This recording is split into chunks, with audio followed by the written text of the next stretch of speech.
제6편 참만물 제2장 우주의 근본과 질서 4절 만물의 창조와 진화. 지금까지 세상 학자들에게 진화론이 맞느냐, 하나님의 창조가 맞느냐 하는 것이 문제였습니다. 사랑 개념이 있기 전에 먼저 진화 개념이 있었습니까? 어느 것이 먼저입니까? 진화론이 먼저가 아닙니다. 그것은 사랑의 개념이 먼저 있고 난 후에 있었다는 것입니다. 쌍방제도의 우주가 먼저 생기고 그 가운데 형체적인 구조가 맞는 것이 진화론 형태로 맞았을 뿐이지 근본이 그래서 그렇게 된 것이 아니라는 것입니다. 진화보다 사랑 개념이 먼저. 모든 새 종류는 형태가 비슷하다고 할지라도 종은 구별됩니다. 참새와 멧새가 부부가 되어 새끼를 낳을 수 있습니까? 안 됩니다. 아메바에서부터 사람까지는 몇 천 단계의 종의 구별이 있는데 이것을 무시하고 한꺼번에 쏙 사람이 나올 수 있습니까? 아메바에서부터 사람이 되기까지는 몇 천 단계를 넘어서 연결돼야 하는데 자기 멋대로 연결될 수 없습니다. 천만부당입니다. 종의 구분은 절대적입니다. 개념이 먼저냐, 실제가 먼저냐 할 때 실제가 먼저라고 해서 유물론이 나왔다는 것입니다. 그러니까 참사랑만이 모든 것을 연결할 수 있습니다. 오늘날 진화론이 사실이냐, 조화의 창조가 사실이냐 하는 것이 큰 문제가 돼 있습니다. 진화론의 방향성은 누가 결정하느냐? 자기가 결정합니까? 발전하는 그 물질이 결정할 수 있습니까? 또 문제는 그 자체가 이상권과 관계를 맺을 수 있는 힘을 어떻게 길러낼 수 있느냐, 더 품어낼 수 있느냐, 플러스 시킬 수 있느냐 하는 것입니다. 그것은 하나님에 의해서만 가능합니다. 그런 문제는 과학도 해명을 못합니다. 물질에도 역시 사람의 욕망과 같은 것이 있는데 그 욕망적 방향은 하나님과 하나 되는 것입니다. 그것이 목적입니다. 여기에 있어서 우주의 모든 원소들의 종합적 대표, 물질 세계의 대표가 인간입니다. 하나님은 인간의 주체입니다. 피조 세계 전체의 주체입니다. 이와 같이 작용의 중심이 되는 분을 하나님이라고 부릅니다. 오늘날 과학자들은 말하기를 이 우주는 힘으로 되어 있다고 합니다. 그러나 힘이 있기 전에 작용이 있다는 사실을 모르고 있습니다. 주체와 대상이 있기 때문에 작용이 있다는 사실을 모르기 때문에 혼란이 생기는 것입니다. 환경권 내에 존재하는 물건은 반드시 주체-대상 관계를 갖고 있기에 마련입니다. 필연적 조건입니다. 그렇지 않은 것은 이 모든 우주의 힘, 자연의 힘이 추방합니다. 모든 존재물은 광물 세계에서부터 동물 세계까지 아무리 미물일지라도 그들이 바라는 것은 하나님의 사랑을 받을 수 있는 대상, 실제의 구조물이 되는 것입니다. 원소는 사랑의 원소가 되어 광물에 흡수되고 광물은 사랑의 원소를 끌어들여 식물 앞에 흡수되기를 바라는 것입니다. 하나님의 사랑의 대상 자리까지 인간까지 찾아갑니다. 인간이라도 인간의 사랑의 기관까지 가는 것이 목표입니다. 만약에 그런 것이 없으면 생물이 존속하지 못합니다. 저급의 것은 고급의 존재에 흡수되게 되어 있습니다. 흡수됨으로써 자기 가치나 급이 높은 존재로 올라가는 것입니다. 힘의 공식적인 원칙을 보면 들어오는 힘과 나가는 힘이 같을 수 있습니까? 힘이 들어와서 작용을 했는데 작용하려고 들어오는 힘과 작용하고 난 후에 힘이 같을 수 있습니까? 여기에는 소모가 벌어집니다. 운동을 하면 소모가 벌어지는 것입니다. 그러니 들어오는 힘과 나가는 힘이 같을 수 없습니다. 작용하고 난 후에는 힘이 언제나 작게 마련입니다. 진화론자들은 작용하고 나면 힘이 더 커진다고 합니다. 그런 공식은 없습니다. 그렇게 되면 이 세상은 뒤집어집니다. 그렇기 때문에 제2의 힘이 필요한 것입니다. 주체와 대상이 작용하여 현재보다 못하게 되면 작용을 안 하고 보다 나을 수 있는 서로의 목적을 발견하면 작용하는 것이 원칙으로 되어 있습니다. 그렇게 보면 진화하는 것도 보다 나을 수 있는 목적적인 그 무엇을 갖지 못할 때에는 발전할 수 없습니다. 발전하기 위해서는 횡적으로 보다 강한 힘이 가중되어야 합니다. 그러지 않고는 발전할 수 없습니다. 그 힘은 작용할 수 있는 목적과 대상이 없어 가지고는 절대 안 나옵니다. 진화론을 해결해야 됩니다. 진화론의 개념과 실제는 공산주의가 문제로 삼는 것입니다. 보이지 않는 것이 귀한 것입니다. 하나님이 보입니까? 양심이 보입니까? 사랑이 보입니까? 인간에게 제일 귀한 것은 이 세 가지입니다. 보이지 않는 세 가지 귀중한 것이 하나님과 양심, 사랑입니다. 양심이 있다는 것은 다 알 것입니다. 양심이 없다는 사람 있습니까? 사랑이 없다는 사람 있습니까? 눈에는 안 보입니다. 안 보이니까 어디에나 들어갈 수 있고 어디에나 하나 될 수 있습니다. 보이면 들어갈 수 있습니까? 보이지 않으니 세포 속에도 들어갈 수 있습니다. 통하지 않는 곳이 없다는 말입니다. 그런 논리의 근원을 찾을 수 있습니다. 사랑만은 그 누가 제재하지 못합니다. 참사랑은 우주가 제재할 수 없고 막을 수 없습니다. 우주의 근본은 무엇이냐? 진화론도 아니요. 창조론도 아닙니다. 진화와 창조의 개념이 있기 전에 수놈 암놈이 있었다는 것을 알아야 합니다. 수놈 암놈이 생긴 것은 사랑 때문입니다. 이것이 공식입니다. 사랑 때문에 남자가 있고 여자가 있습니다. 남자가 남자 세계에서는 사랑을 못 찾습니다. 여자가 여자를 중심 삼고 사랑을 못 찾습니다. 여자가 남자를 찾는 데서, 남자가 여자를 찾는 데서 비로소 사랑을 찾을 수 있습니다. 종교와 과학의 통일. 하나님이 인간에게 총괄적인 통일 이념을 성취하는 책임을 지워주셨기 때문에 인간은 자연을 연구하는 자연과학을 하나의 통일과학 형태로 발전시켜 나오고 있고 종교를 통하여 마음의 세계를 규합해 나오고 있습니다.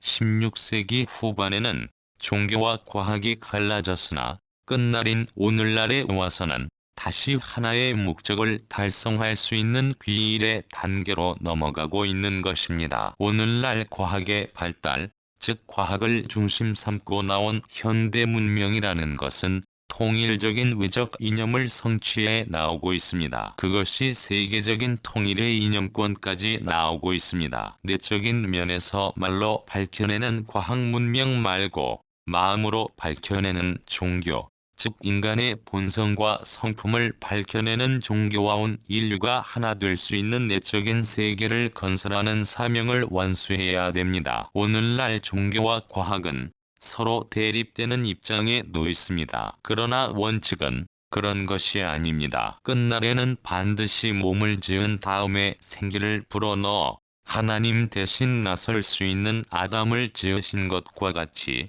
역사의 종말적인 현상도 그렇게 귀일되어야 합니다. 과학은 결과적인 세계를 타진하는 논리이고 종교는 심정을 통하는 곳이고 사상은 지금까지의 문화사를 중심 삼은 논리입니다. 이 세 가지의 계통이 내려오는데 이것이 전부 따로따로 되어 있습니다. 종교는 종교대로, 과학은 과학대로, 사상은 사상대로 전부 따로 돼 있다는 것입니다. 하나님은 하나님이기 때문에 이것을 서로 갈라놓을 수 없다는 것입니다. 끝날에 와서는 하나님을 중심 삼고 종교하고 과학하고 사상이 하나 되어야 합니다. 종교적 최고 정상에서 과학적 최고 정상을 통해 사상적 최고 정상까지 연결시킬 수 있는 지상에 나타나 있는 하나의 사상체계에 종교의 이상적인 기반이 돼 있는 곳은 통일교회밖에 없습니다. 그렇기 때문에 통일교회를 통해서 하나님이 대역할 수 있다는 논리적인 결론이 나옵니다. 이것은 인간이 하는 것이 아닙니다. 하나님이 지금 시대에 있어서 과학을 이렇게 급변하게 발전시키고 우주과학까지 발전시킨 것은 우주를 통일하기 위한 사상적인 변혁 시대에 들어왔기 때문입니다. 과학이 이렇게 된 것은 종교적 통일권을 우주를 포함한 통일권으로 확대하기 위해서입니다. 그렇지 않고는 종교와 과학과 사상이 하나 될 수 없습니다. 하나님은 종교적 진리의 근원일 뿐만 아니라 과학적 진리의 근원이기도 합니다. 하나님은 최초의 설교자인 동시에 최초의 과학자이기도 합니다. 선생님은 이 사실이 우주의 근본 진리라는 것을 굳게 믿고 있으며 선생님 일생의 과업은 이러한 가정에 그 토대를 둔 것이었습니다. 살아계시는 하나님의 사도로서 선생님은 전 피조 세계에 실체적으로 영적으로 분명히 나타나 보이시는 하나님 존재의 본질적인 모든 면을 더욱 넓고 깊게 또 명확히 하고 그리고 통일시킬 것을 시도해 왔습니다. 과학은 인류의 꿈을 실현하는 데에 그 목적이 있습니다. 그런데 과거에는 과학은 민족적, 국가적 장벽에 가로막혀서 훌륭한 발명이 이루어졌더라도 그것이 즉시 인류 전체의 복지에 기여할 수 없었던 때가 자주 있었습니다. 때때로 과학 문명에도 국경이 있어야 한다는 주장도 있었습니다. 그러나 과학 문명은 본질적으로 인류 전체의 것이어야 하며 어느 특정한 국가나 진영의 전용물이어서는 안 되는 것입니다. 과거 수세기 동안 과학은